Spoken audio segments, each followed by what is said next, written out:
પ્રેરિતોના કૃત્ય એનો 19મો અધ્યાય. પ્રેરિતોના કૃત્ય અધ્યાય 19મો.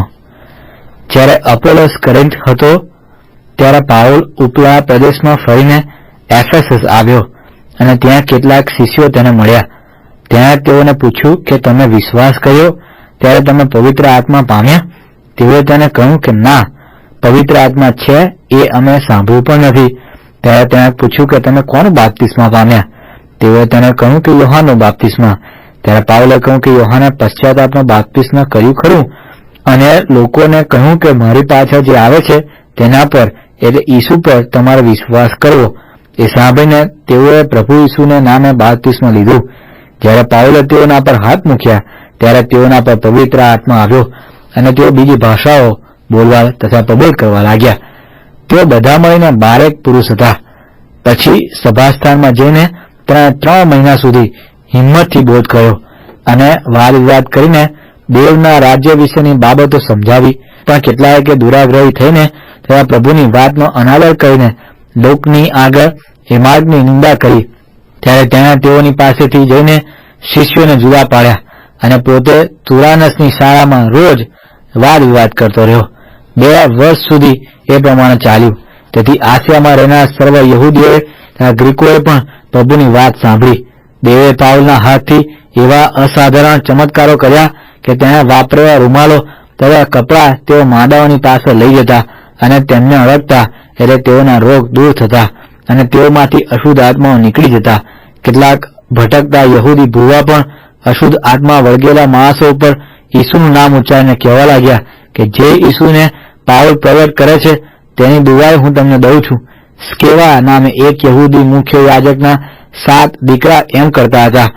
અશુદ્ધ આત્માઓએ તેઓને ઉત્તર આપ્યો કે ઈસુ વિશે હું જાણું છું અને પાઉલને હું ઓળખું છું, પણ તમે કોણ છો?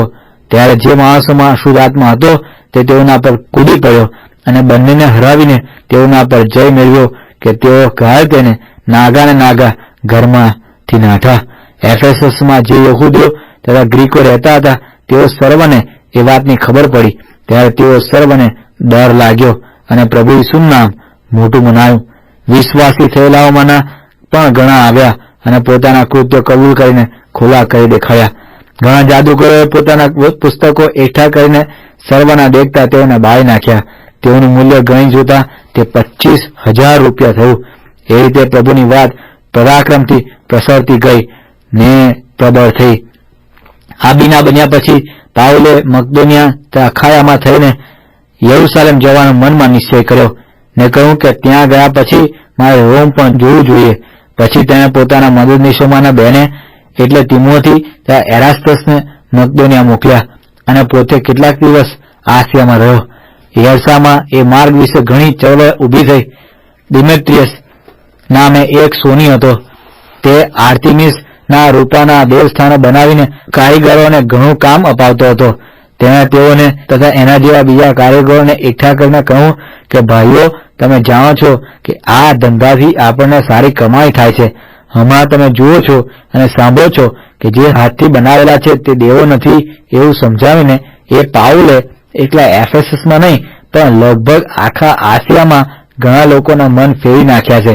તેથી આપણા આ ધંધાનો તિરસ્કાર કરવામાં આવે એવું ભય છે. એટલું જ નહીં પણ આર્તિમિસ મહાદેવી જેને આખો આસિયા તથા જગત પૂજે છે તેનું મંદિર તુચ્છ ગણાવવાનો અને તેનું મહાત્મ્ય નાશ પામવાનો સંભવ છે. એ સાંભળીને તેઓ ક્રોધાયમાન થયા અને પુકાર કરીને કહેવા લાગ્યા કે એફેસની આર્તિમિસની જે આખા શહેરમાં ગડબડાટ થઈ રહ્યો. ત્યારે તેઓ મકદોનિયાના ગાયસ તથા અરિસ્તાર્ખસ જેઓ મુસાફરીમાં પાઉલના સાથી હતા તેઓને પકડીને બધા ભેગા થઈને અખાડામાં દોડી ગયા. જ્યારે પાઉલે લોકોની ભીડની અંદર પેસવા ચાહ્યું ત્યારે શિષ્યોએ તેને જવા દીધો નહીં. આસિયાના મુખ્ય અધિકારીઓમાંના કેટલાક તેના મિત્રો હતા. તેઓએ પણ તેને કહેવાવી મોકલ્યું કે તારે અખાડામાં જવાનું સાહસ કરવું નહીં. તે વખતે કેટલાક કંઈ બૂમ પાડતા હતા અને કેટલાક કંઈ બૂમ પાડતા હતા, કેમ કે સભામાં ગડબડ થઈ રહેતી અને પોતે શા કારણથી એકઠા થયા છે એ તેઓમાંના ઘણા ખરા જાણતા પણ નહોતા. યહૂદીઓ અલેક્સાન્ડરને ભીડમાંથી બહાર ખેંચી કાઢીને તેને આગળ હડસેલતા હતા. ત્યારે અલેક્સાન્ડર હાથે ઈશારો કરીને લોકોને પ્રત્યુત્તર આપવા ઈચ્છતો હતો, પણ તે યહૂદી છે એમ તેઓ જાણ્યું. ત્યારે તેઓ સઘળાએ આશરે 2 કલાક સુધી એકે અવાજે બૂમ પાડી કે એફેસીઓની આર્તિમીસની જય. ત્યારે શહેરના નગરશ્રેષ્ઠ લોકોને શાંત પાડીને કહ્યું કે ઓ એફેસસના લોકો, કયું માણસ નથી જાણતું કે એફેસસ શહેર આર્તિમીસ મહાદેવીને તથા ઝ્યુસ પાસેથી પડેલી મૂર્તિને પૂજનારું છે? એ વાતોની વિરુદ્ધ કોઈથી બોલી શકાય એમ નથી. માટે તમારે શાંત રહેવું જોઈએ અને કંઈ અવિચારી કૃત્ય કરવું નહીં, કેમ કે તમે આ માણસોને અહીં લાવ્યા છો. તેઓ મંદિરોને લૂંટનારા નથી અને આપણી દેવીની નિંદા કરનારા પણ નથી.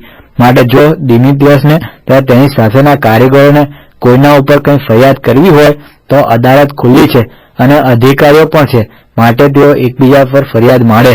પણ જો કંઈ બીજી બાબતો વિશે તમે દાદ માંગતા હો તો કાયદેસર નિમેલી સભામાં તેનો નિર્ણય કરવામાં આવશે.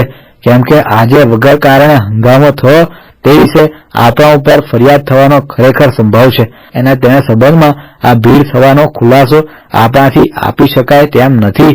તેણે એ વાતો કહીને સભાને બરખાસ્ત કરી.